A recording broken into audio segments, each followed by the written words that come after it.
A few minutes of silence before our opening prayer.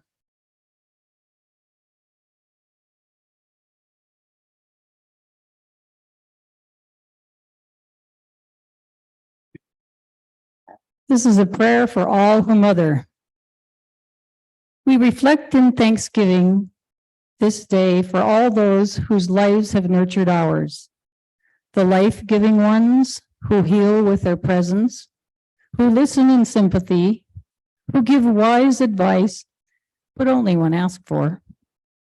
We are grateful for all those who have mothered us, who have held us gently in times of sorrow, who celebrated with us our triumphs, no matter how small, who noticed when we changed and grew, who praised us for taking risks, who took genuine pride in our success, and who expressed genuine compassion when we did not succeed. On this day that honors mothers, let us honor all mothers, men and women alike, who from somewhere in their being have freely and wholeheartedly given life and sustenance and vision to us. Dear God, Mother, Father of us all, grant us life-giving ways, strength for breathing, and a nurturing spirit, that we may take attentive care of our world, our communities, and precious beings entrusted to us by biology, or by destiny, or by friendship, fellowship, or fate. Give us the heart of a mother today. Amen.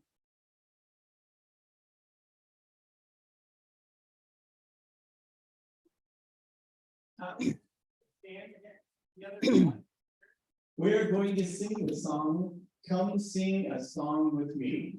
And hopefully those work. It's number 346 in your hardcover manual. There we go.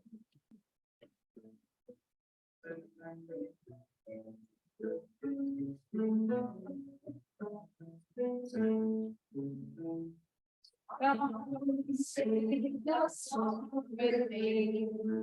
Come sing a song with me. Come sing a song with me. That I will do your mind.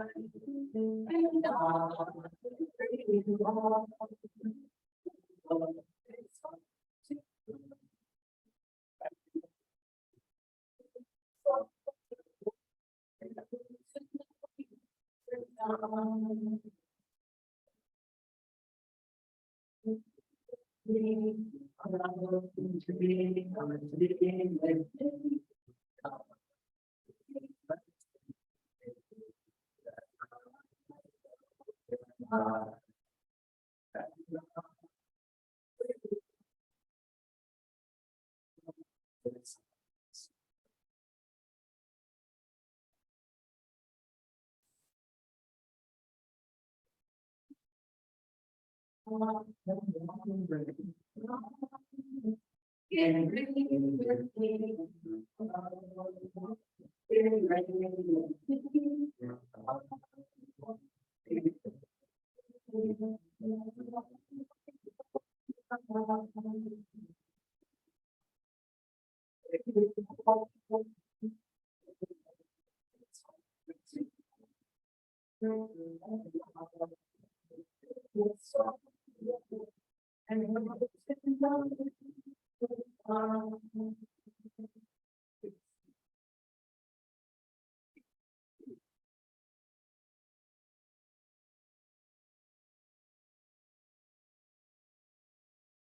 Good morning, and welcome, friends, to the Unitarian Universalist Fellowship of Central Oregon. A warm welcome to those on Zoom, wherever you are. My name is Heather McNeil, and I will be your worship associate today, along with my good friend Judy Hurlburt, whom I will introduce in just a moment. Are you the friend of a UUFCO member? You are welcome here. Are you looking to make a friend? You are welcome here. Did you bring a friend? You are both welcome here. Whatever your age, income, or the color of your skin, You are welcome here. Whatever your sexual orientation, gender identity, or life story, you are welcome here. If you are full of joy today, or if your heart is hurting, you are welcome here. If your beliefs differ from mine, but you are called to love, you are welcome here. And if you are in need of friends, you are in the right place. You are welcome here. And now it's my joy to introduce Judy Hurlburt, who will be leading most of the service today. Judy is well known to many of us as she is a member of the choir. She'll be going back and forth today. And she coordinates summer camping trips. She was also the team lead for the development of UUFCO's Sacred Grounds. There's more to know about Judy, though. She's been an educator for many years, teaching students from kindergarten through postgraduate college classes. She captained, and don't you love that?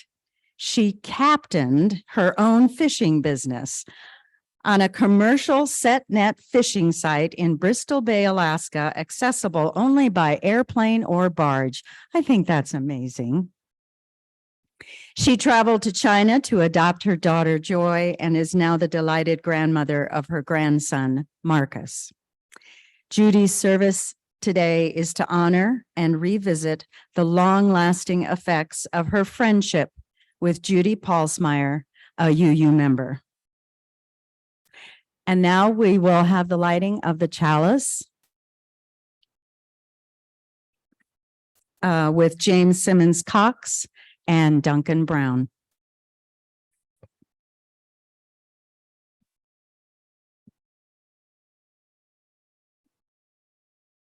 Thank you, Heather.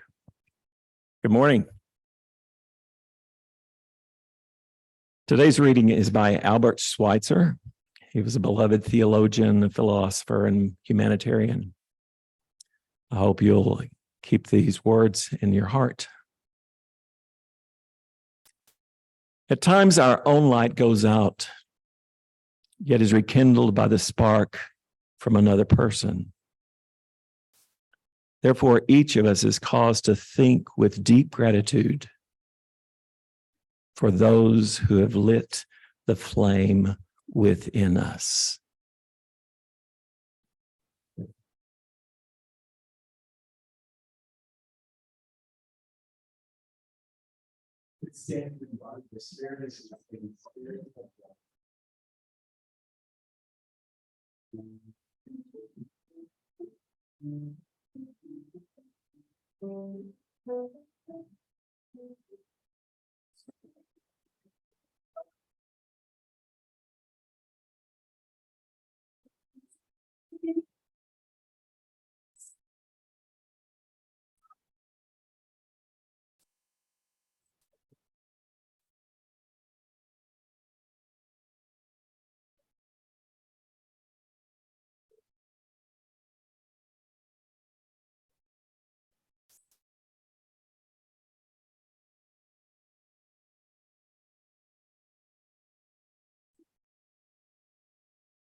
Good morning.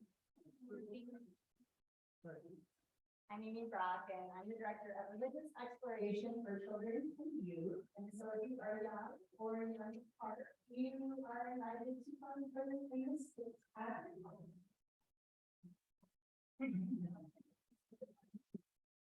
while you're coming, this month we've been doing a lot of creativity, and last night we had a big meeting. That's an opportunity to come and explore creativity by some respective concepts to make some really cool things. all going to clean and sport that.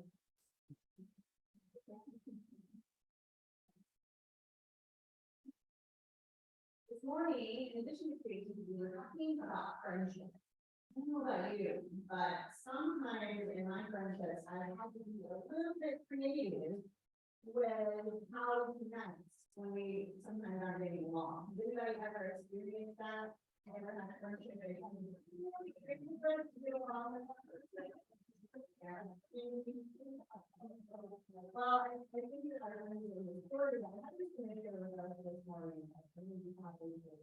It's where there's creativity.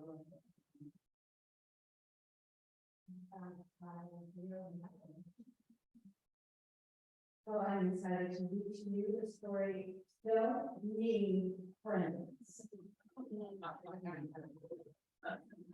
This book was written by Carolyn Trinity, absolutely hilarious illustration. I hope we're going to see on the screen. I know. Don't slide. So you look well. Or, here you go, you can check this book out, right? From the library. All right. A little bit of data on what I'm going to do. Rat had a best friend named Possum. Rat and Possum did everything together. Until Possum had to move to another junkyard, leaving Rat behind. So all day, Rat made a decision. Don't need friends. Don't need it all. Sit down. Said Rat, as his friend first friends. And don't ever rinse the game. He grabbed the biscuit and continued on his way. Brad said, I'm not different and don't follow me, said Raccoon. Evening, Rat, said Raccoon. I'm having a party. Want to come? Don't like parties, said Raccoon. I don't like you. Raccoon frowned and scurried away. All alone, Rat slept in his crate. He could hear the chattering and cooing of the animals and birds at the party. He thought of his old friend Possum, and he sighed. Don't need friends. Don't need them. Day after day, Rat kept to himself, mumbling and grumbling to no one in particular. If anyone spoke to him, he just sneered. Pretty soon, the animals stopped inviting him to Rat's parties. They stopped asking him to share their meals. They even stopped saying hello. Fine with me, thought Rat. Don't need friends. Don't need a help. Then one day a dog moved in. He was big. He was dirty. And he was a real grouch. Don't you come near me, snarled the dog, as the Rat made his morning rounds for scraps. I said. So Rat and dog stayed on opposite sides of the jungle. But Rat was in his crate and dog in his barrel.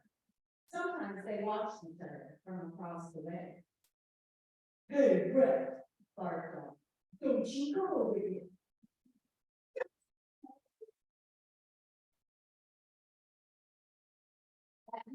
Rat could hear a dog howling to the moon.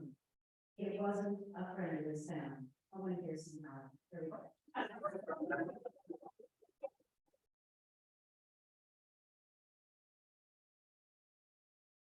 Then winter came and the nights were long and cold. All the other animals huddled together, telling stories and keeping each other warm. Rat could hear them giggling as he sat all alone in his crib. Hey, dog, Rat called. Don't even think of coming over here. Don't worry, I won't. But that night, when Rat put the dog howling at the moon, he wondered why dogs sounded so lonely. Rankin motioned himself as he turned his back on Dog's holler. Stand back, don't let me. One winter morning, the temperature dropped to an all-time low. Snow covered the junk piles. Ice loosened off old hub packs. The animals stayed huddled together all day, eating scraps they had saved for such weather. But Rat didn't mind it. He scampered out of his crate and called to Dog with his usual greeting. "Stand on your side, Dog," said Rat. Dog growled.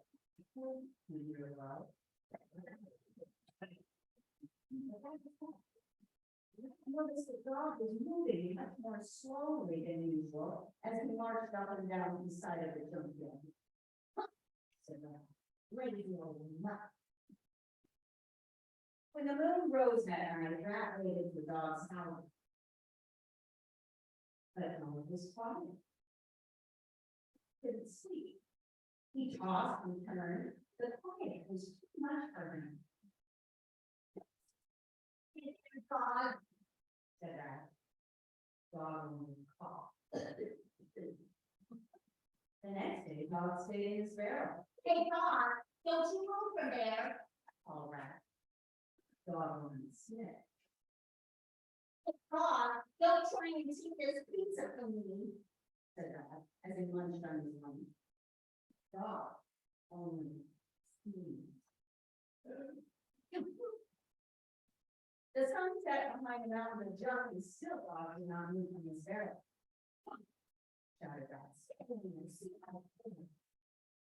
As Rat stomped off to his crate and stumbled upon the greatest treasure he could ever have imagined.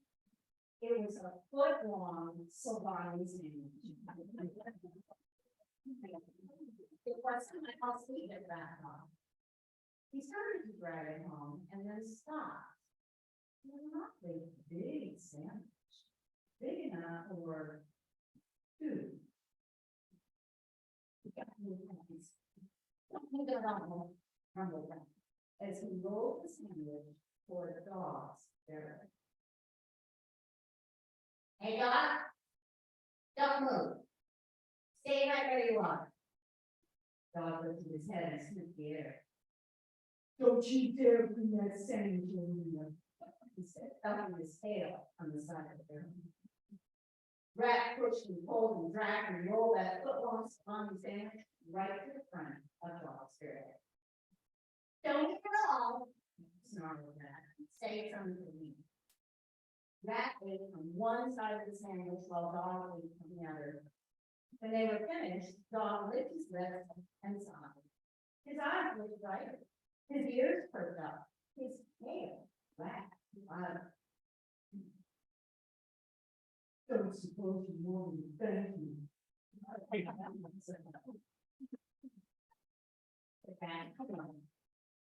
A fierce wind whipped through the junkyard, making Rat's fur stand on end. Without a word, Rat crept inside Dog's barrel and curled up next to Dog. "Don't expect me to let you do this again."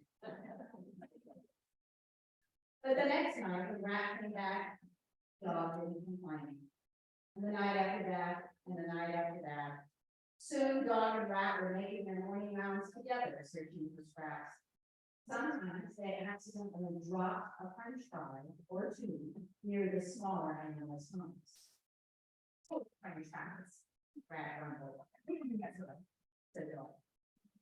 And when the moon was especially full of bright, Rat and Dog howled in fun. When you're in.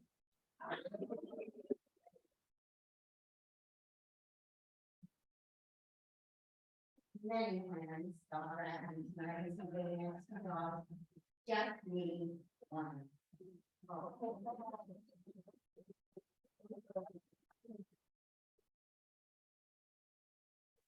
Think we have there any friends early in school, we could be so much more than we might be today. You could stand in the body of spirit and make an arch. In this place, I am coming. In this place, I am loved.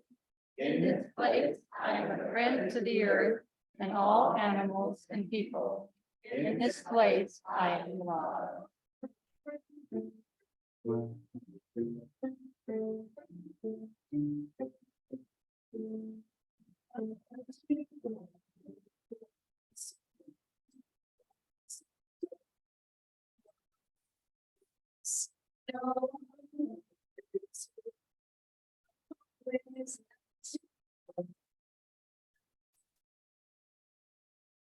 As you go,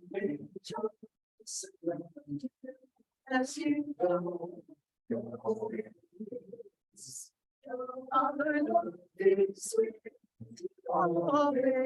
as you go.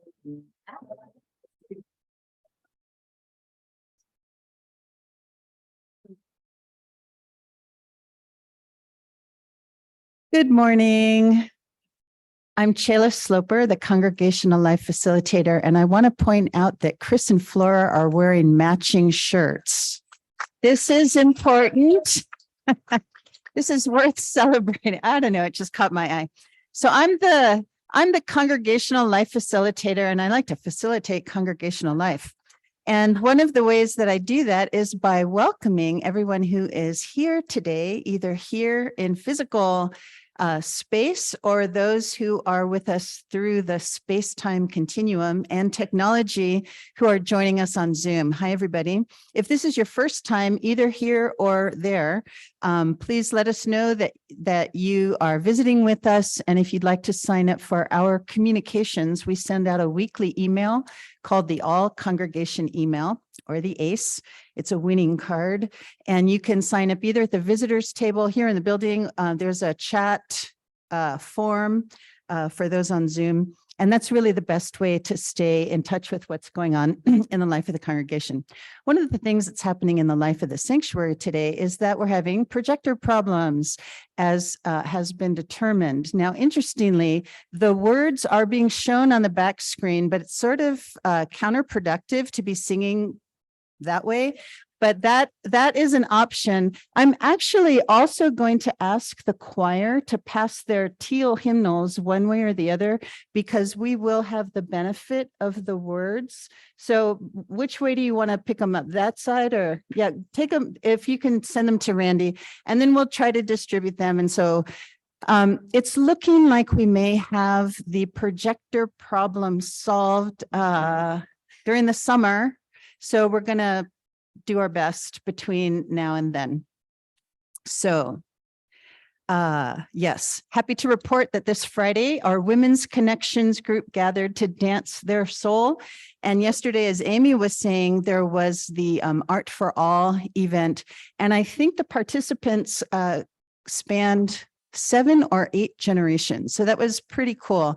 And I must say the most disconcerting thing was to see so much plastic. I mean, there were tables mounded with plastic, and it was kind of odd, but it was also fun to just make the best of it and make some art. And we'll be seeing that with the art resource team's next art installation called Plastic Palooza. So the most important thing to announce today is next Sunday's annual meeting, and that will be after the service. And so the life of the church, like we meet on Sundays, and there are other things going on in the life of the congregation, vital ways to make connections. And then there's like the business part of the organization. So next Sunday is the annual meeting of members to go over some business things, and then you'll be voting on elected officers. If you'd like to nominate yourself to be on the board, go ahead. I thought I'd get a bigger laugh for that.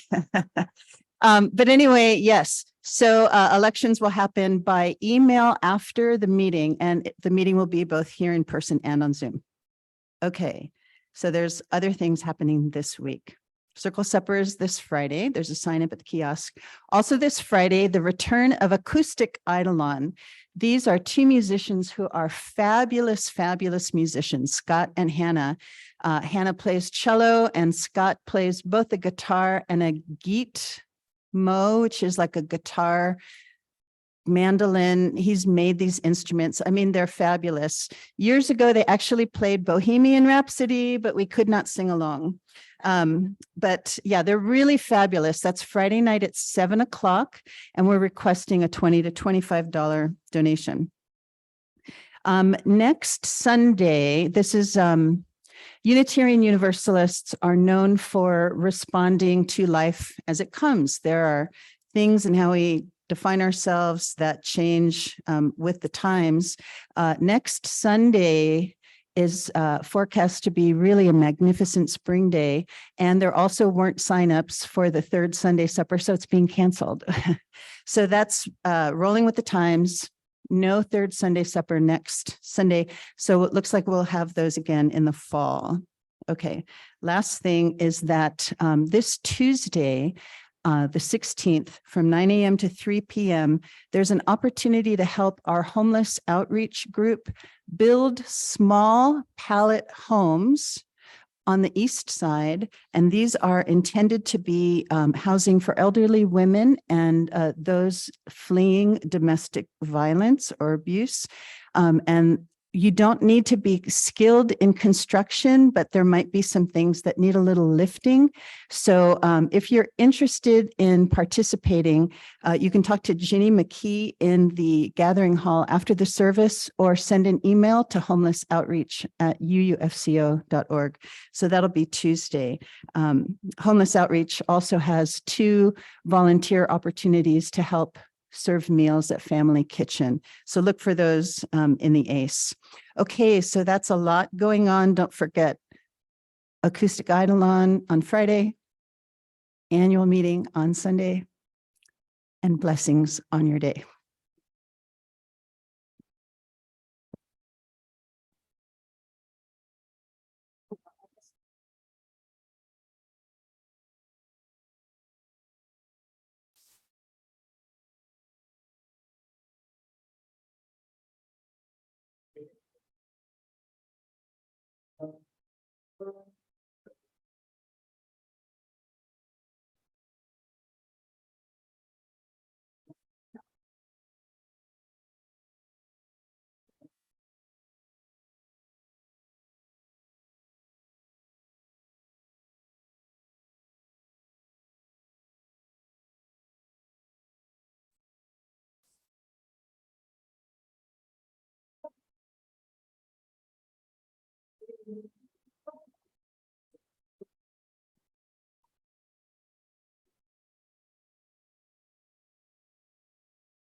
That was beautiful.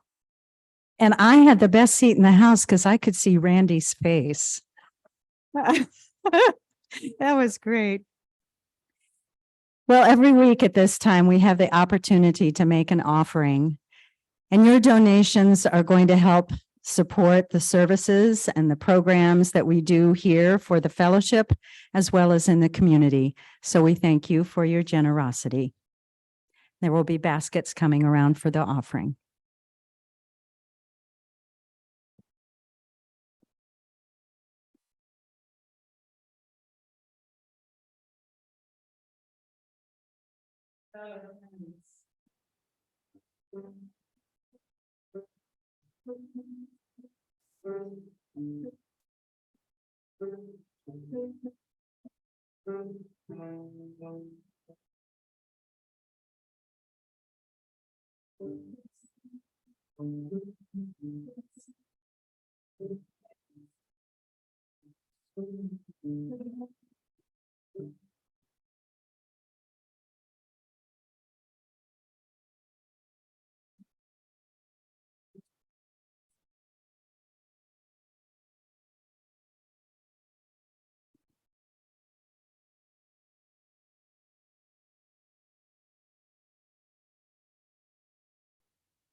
My name is Ben Morgan, and I'm a member of the Pastoral Care Team. Information about our team is found out on the kiosk. One of the ways we connect in loving community is in sharing times of joy and times of sorrow. Forms for writing these are on the kiosk, and they can also be submitted electronically by email, and the link is found in the ACE every week.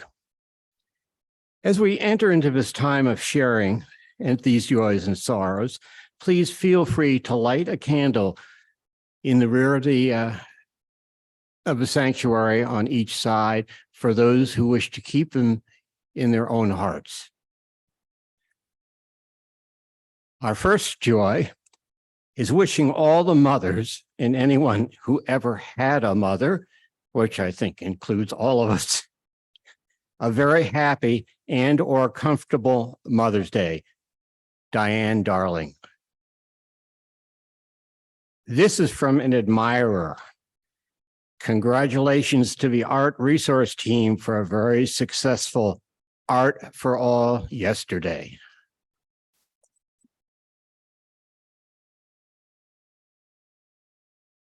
And for athletic outstanding performance, congratulations to Duncan Brown and Gordon Wetzel from completing the pole pedal paddle yesterday.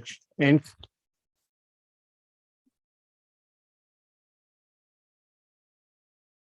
we might add, they both came in first place for their age division.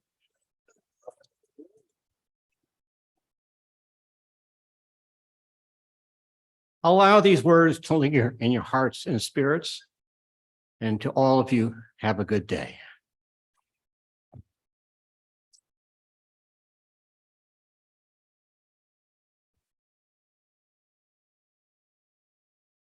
I get so into the service that I forget I'm next. If you would stand in body or spirit, we're going to sing When I Am Frightened. And if you have this in your hands, it's number 1012. I guess that would be 1012. Okay, When I Am Frightened, the words are beautiful.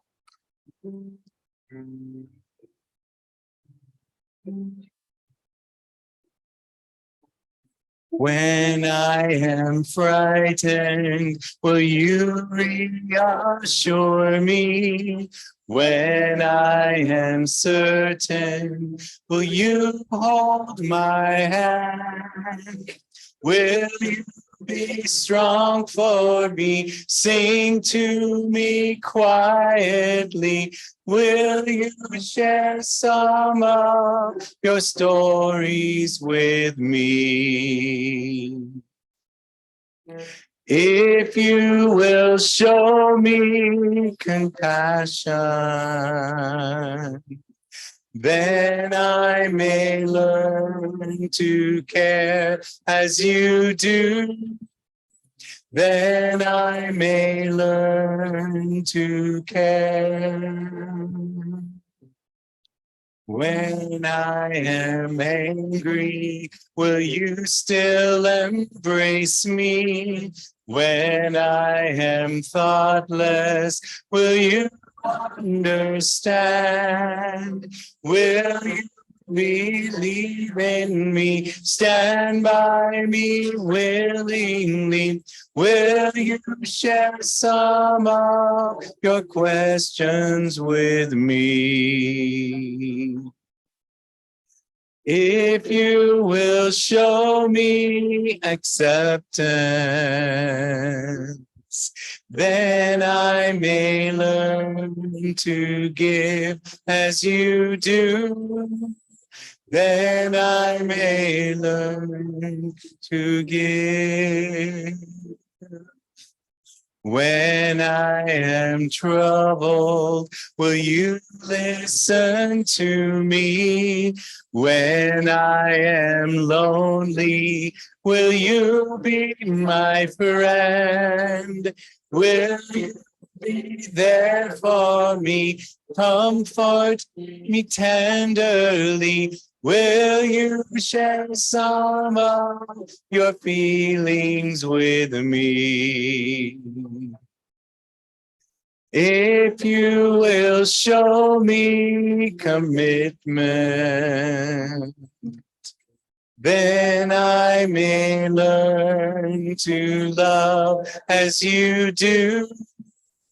Then I may learn to love.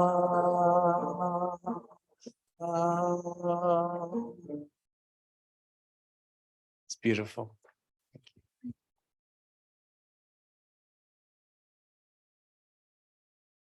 Today for our meditation is a reading from the book, The Prophet by Khalil Gibran. I'm using the translation of the original text with original pronoun use, and I believe you're able to apply them to any context. After that, I'll ring the bell and we'll have a minute of silence. And the youth said, "Speak to us of friendship." And he answered, saying, "Your friend is your needs answered. He is your field, which you sow with love and reap with thanksgiving. And he is your board and your fireside. For you come to him with your hunger and you seek him for peace. When your friend speaks his mind, you fear not the nay in your own mind, and you do not withhold the I. And when he is silent, your heart ceases not to listen to his heart. For without words, in friendship, all thoughts, all desires, all expectations are born and shared with joy that is unclaimed. When you part from your friend, you grieve not, for that which you love most in him may be clearer in his absence, as the mountain to the climber is clear from the plain. And let there be no purpose in friendship save the deepening of the spirit. For love that seeks aught but the disclosure of its own mystery is not love, but a net cast forth, and only the unprofitable is caught. And let your best be for your friend. If he must know the ebb of your tide, let him know its flood also. For what is your friend that you would seek him with hours to kill? See him always with hours to live. For it is his to fill your need, not your emptiness. And in the sweetness of friendship, let there be laughter and sharing of pleasures. For in the dew of little things, the heart finds its morning and is refreshed.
Thank you all for being here on this beautiful day to explore what creates a friendship that keeps on giving after our mother is no longer so important to us as we thought she was when we were really little.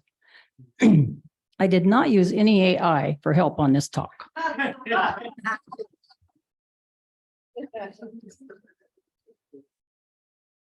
And as a result of aging eyes, I'm going to shift my papers.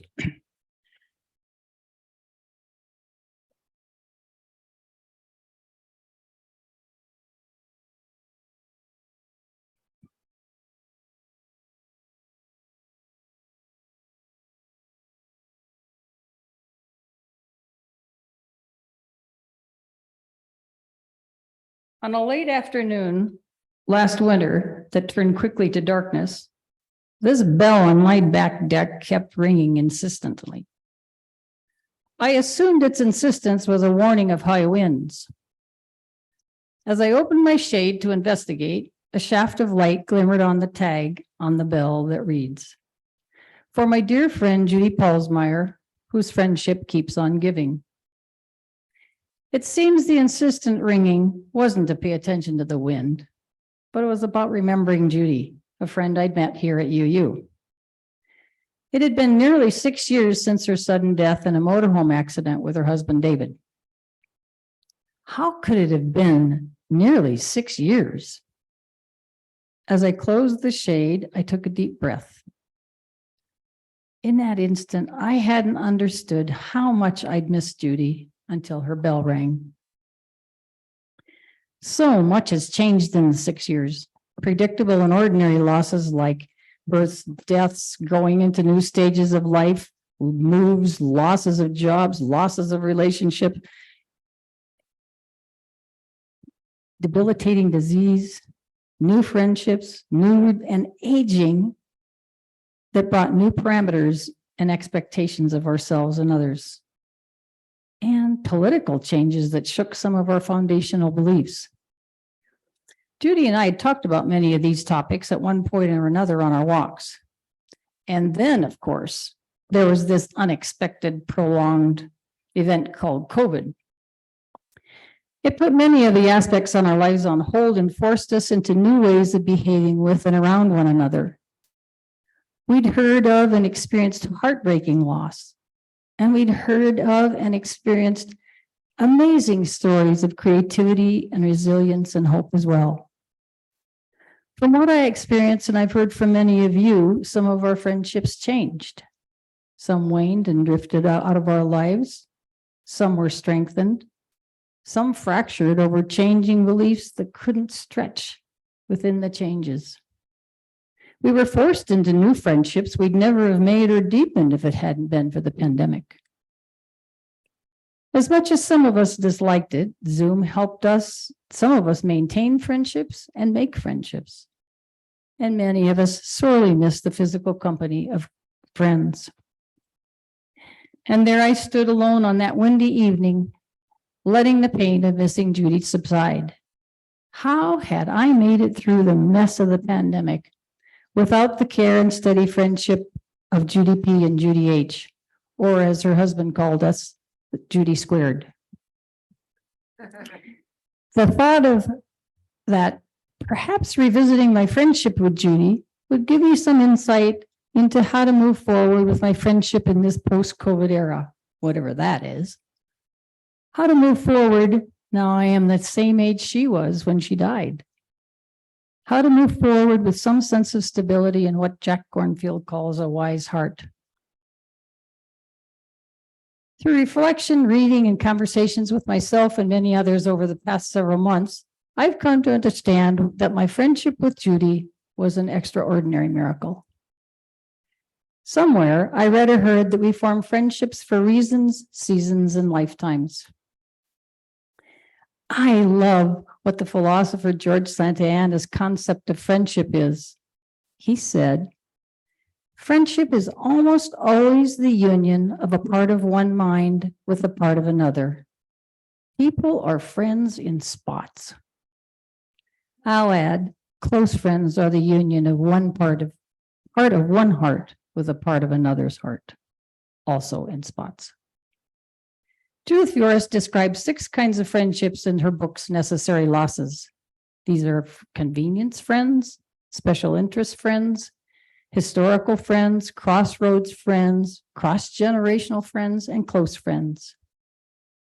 None of these friendships is more important than others. They serve different purposes. The extraordinary miracle of Judy squared friendship was that in a relatively short time, we fulfilled at least 7 of those friendship categories. The creative spark of the Judy Squared friendship quickly grew and thrived and continues giving because of 3 factors. First, the reason our friendship could grow and thrive and become close began happening prior to our friendship. Judy and I had to evaluate our own lives and learn to care for ourselves in new ways to be active and productive. We'd both experienced autoimmune issues that changed our lives. Judy and I understood from experience that unless one cares for and respects themselves first, they likely won't make a very trustworthy and close friend. We respected that in one another. And also, early on, Judy and I made a commitment or covenant to support one another in maintaining our health, while at the same time learning, growing, and enjoying life.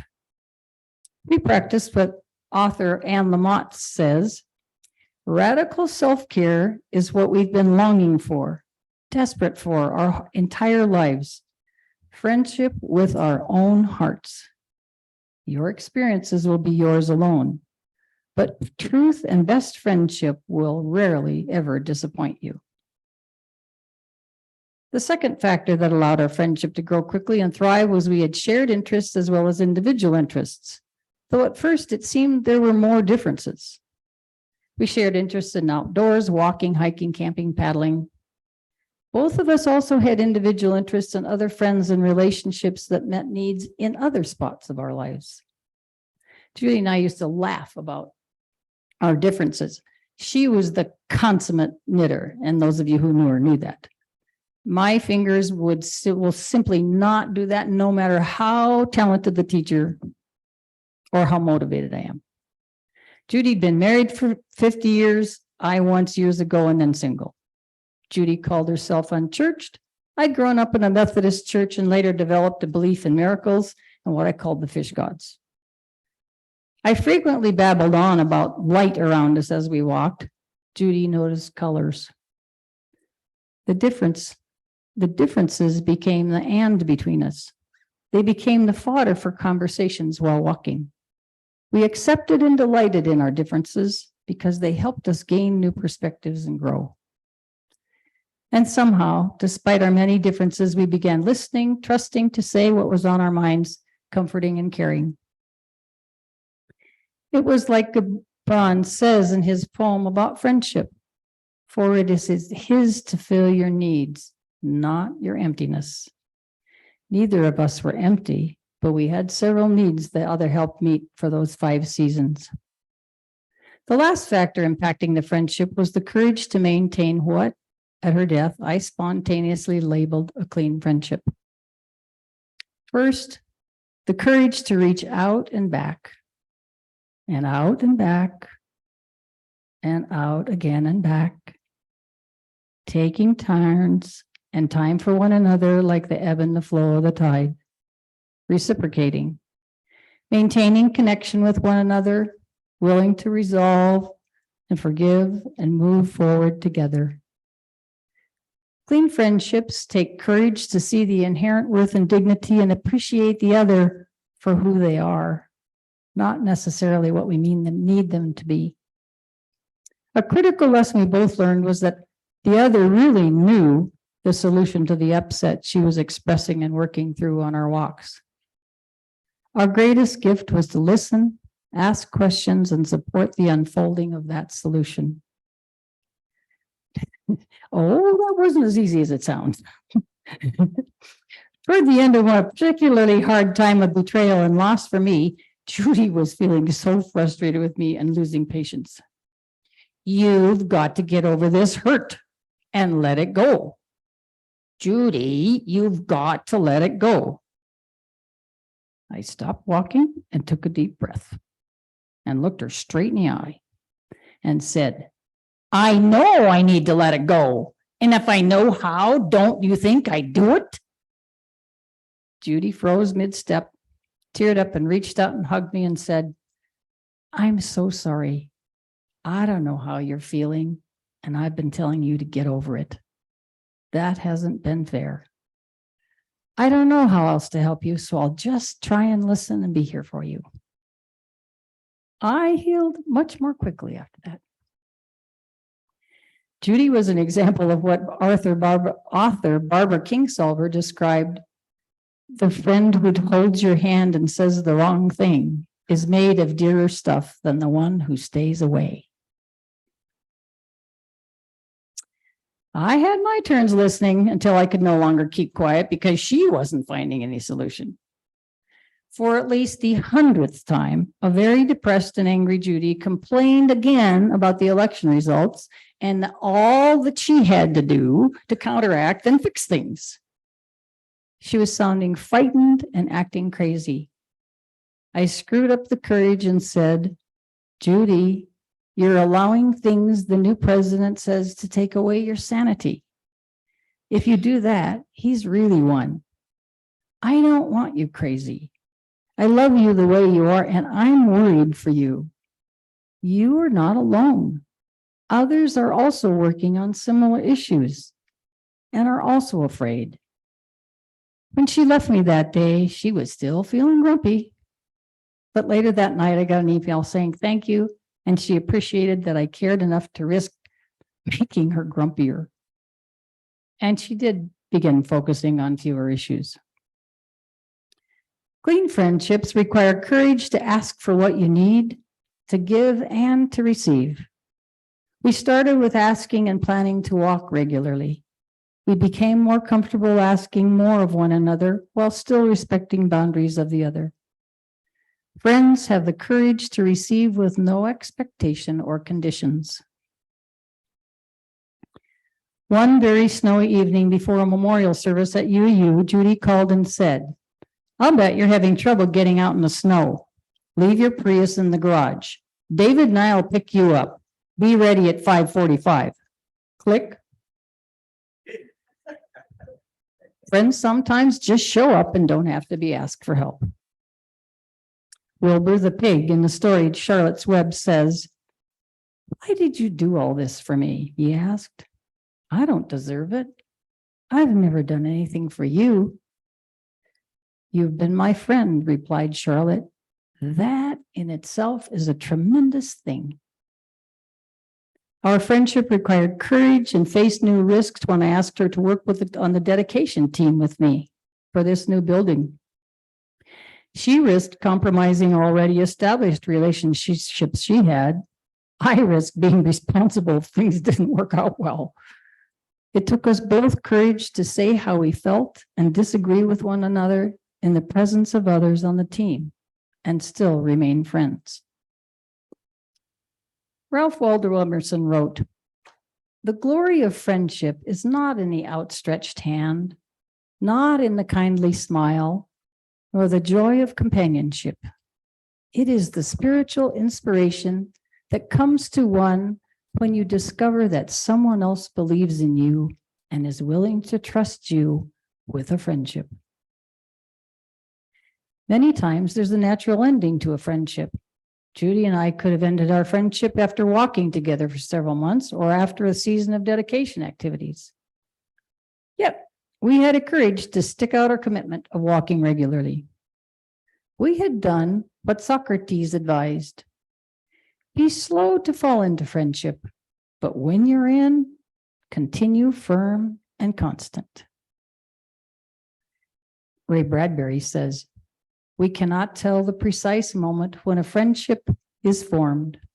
As in filling a vessel drop by drop, there is at last a drop which makes it run over. So, in a series of kindnesses, there is at last one which makes the heart run over. By the time Judy died, we rarely parted without a hug or some expression of our care and love. The day before she took off on a vacation to see her son and family, I dropped off some audiobooks for the trip. We chatted on her front lawn about an upcoming camping trip. We hugged goodbye and said how much we cared, and I ordered her to have a safe trip. And then, after a few photos and several email updates, I received a phone call with the news that Judy and David had died. Gone. Forever.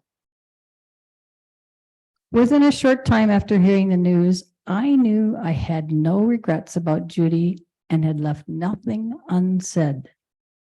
The deep wound from her loss began healing immediately because the margins were clean. Any kind of the 6 friendships I listed before take time and energy. Any friendship, especially clean friendships, take courage because in giving them time and energy to grow, we risk loss. The more we invest in friendships, the more we risk losing.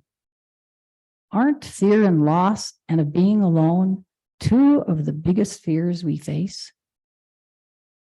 Coming to the deep understanding of the interdependent web of life and how intimately connected we all really are can help us ease those fears. And friends for different reasons and seasons or spots help us do that. It doesn't take a pandemic for us to face loss and heartbreak. Those happen along our life journey. Knowing how to heal and reach out and live and love again helps. Teacher Jack Kornfield describes what we must do after a loss in his book, The Zen of an Aching Heart, which applies now after our own changes after the pandemic. The first thing you need to do when you've suffered loss or betrayal is to find a way to regain your wise heart so that you can let it hold the aching of your heart. He goes on to say, it is important to go through our difficulties in conscious and clear way. He wrote, the person who is already being on the way falls upon hard times in the world will not, as a consequence, turn to those friends who offer them refuge and comfort and encourage their old self to survive. Rather, they will seek out someone who will faithfully and inexorably help them to risk themselves so they may endure the difficulty and pass courageously through it.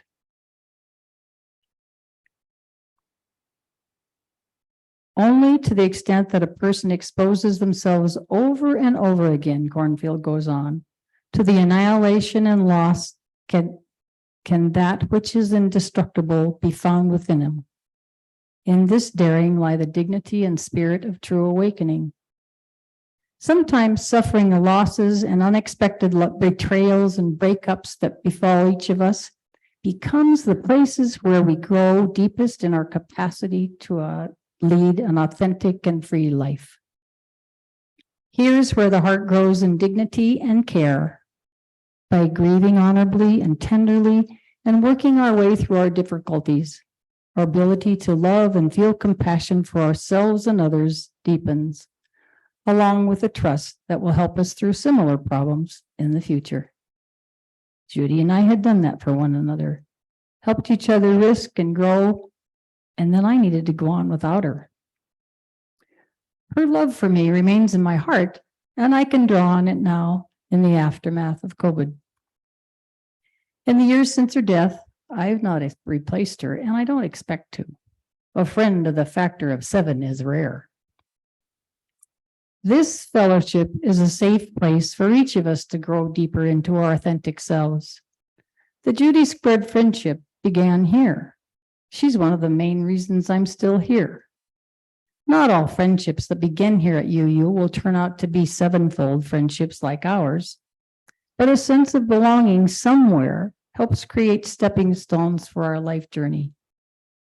Sue Clark, who is also a member here and I count on as a friend in spots, after we worked together on the board and some projects, taught me a valuable lesson about feeling like I belong here. She learned it from a previous minister of a congregation of a church about our size. In other words, getting bigger. Sue told me this. We will feel a sense of belonging to the fellowship when we recognize, not necessarily name, about 50 UU members in contexts outside UU activities. We will feel we belong when we are comfortable chatting with up to about 25 others, not all at once, at coffee or in line or at a potluck, even if we still don't remember their names. And maybe we will be fortunate enough to know maybe 5 members as good friends with whom we maintain emotional and physical friendships of deep closeness. Friendships based on a single season, convenience at the crossroads, special friends, cross-generational friends, can be clean friendships with no regrets. Friendships move us toward our authentic selves. Understanding Santayana's concept that people are friends in spots along our journey helps us to let go of the idea that a single someone will fill all our needs. Mother Gibran says it's not a friend's job to fill our emptiness. That's our journey that begin with the creative spark of our unique selves, and which we continue exploring together here each Sunday.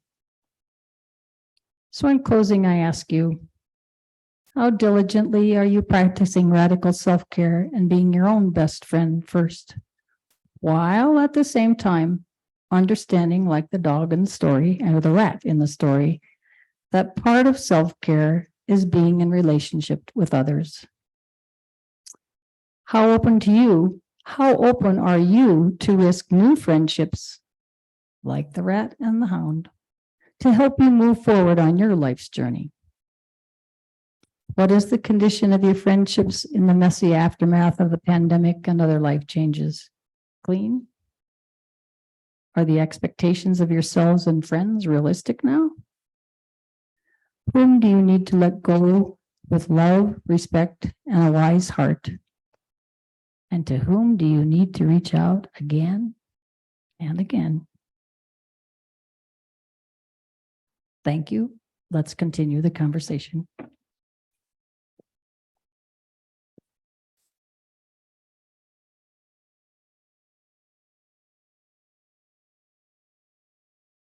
Thank you, Judy. If we could stand once again in body or spirit, we're going to sing When Our Heart is in a Holy Place, and it's number 1008 in this teal hymnal. All right.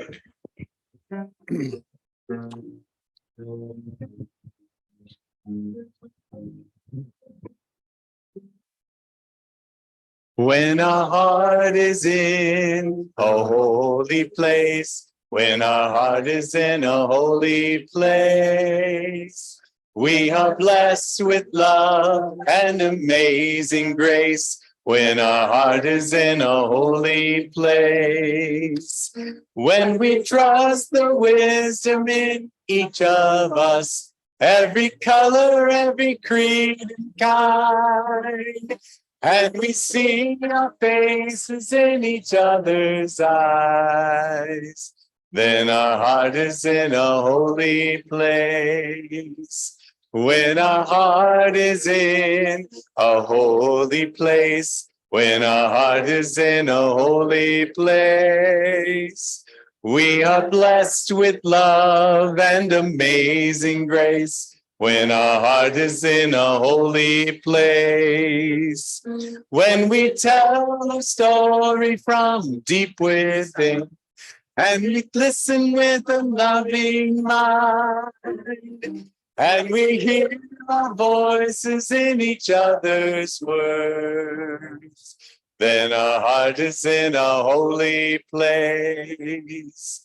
When our heart is in a holy place, when our heart is in a holy place, we are blessed with love and amazing grace. When our heart is in a holy place, when we share the silence of sacred space, and the God of our heart stirs within, and we feel the power of each other's faith, then our heart is in a holy place. When our heart is in a holy place, when our heart is in a holy place, we are blessed with love and amazing grace. When our heart is in a holy place. Can we just sing that chorus once again, just all without the piano, just our voices? When our heart is in a holy place, when our heart is in a holy place, we are blessed with love and amazing grace. When our heart is in a holy place. Remain standing. We are now going together to say the covenant as Judy extinguishes our chalice.